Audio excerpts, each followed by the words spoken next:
Salut les espions, bienvenue sur La Promesse est pour vous. Cette semaine est consacrée à la croissance spirituelle avec le hashtag #HowOldAreYou. Nous avons déjà commencé à parler et à définir que la volonté de Dieu c'était de nous voir croître à tous égards et que Dieu avait mis pour ça des outils. On a parlé hier du premier outil que Dieu nous a révélé, c'est-à-dire tout simplement sa parole. Aujourd'hui, j'aimerais vous parler d'un autre outil mis à notre disposition, c'est l'outil de la prière. Dans Éphésiens chapitre 6, on voit, et vous connaissez ce passage bien connu, les armes et l'armure spirituelle du croyant. La Bible déclare, dans la version français courant, j'aime beaucoup cette version parce qu'elle a une petite nuance, elle dit « Et toutes ces choses, demandez-les par la prière ». Donc, il met en corrélation le fait de recevoir cette armure avec la prière. Quel rapport avec le fait de croître? Le rapport est simple. Dieu n'envoie pas d'enfants soldats, chose qui se fait malheureusement dans ce monde et que nous combattons avec zèle.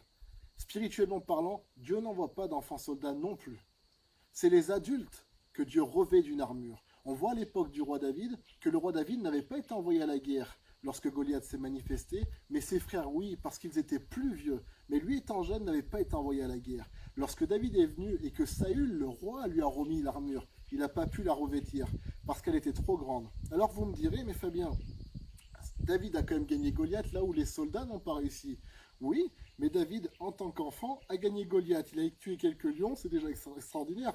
Mais en tant qu'adulte, il a gagné combien? Combien de géants David a tombé? Combien d'armées même David? Combien de royaumes David a anéanti?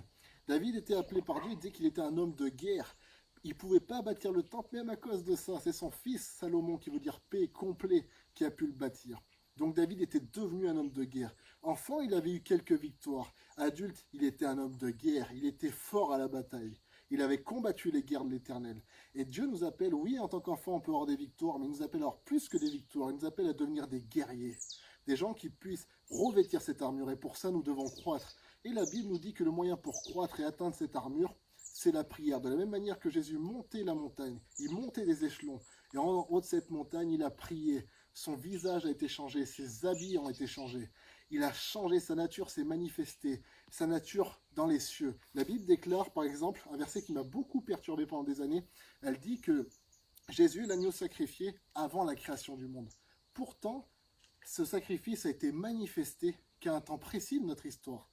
Mais il dit qu'il a été fait dans les cieux de toute éternité avant la création du monde. Tu es un homme adulte et un homme mûr. Je suis un homme adulte et un homme mûr. Tu es une femme adulte et mûre. Dans la réalité spirituelle, tu es ce que tu es appelé à être.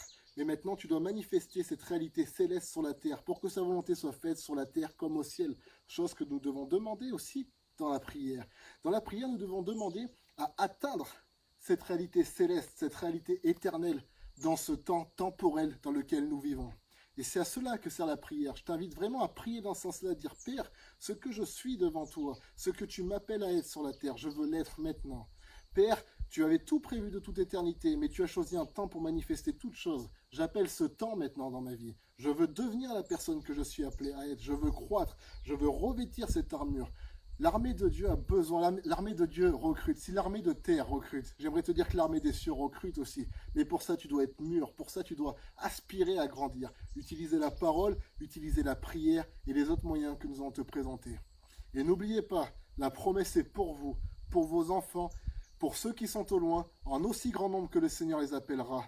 Soyez bénis, ne loupez pas la promesse qui est pour vous, mais priez pour obtenir la promesse de Dieu. Soyez bénis.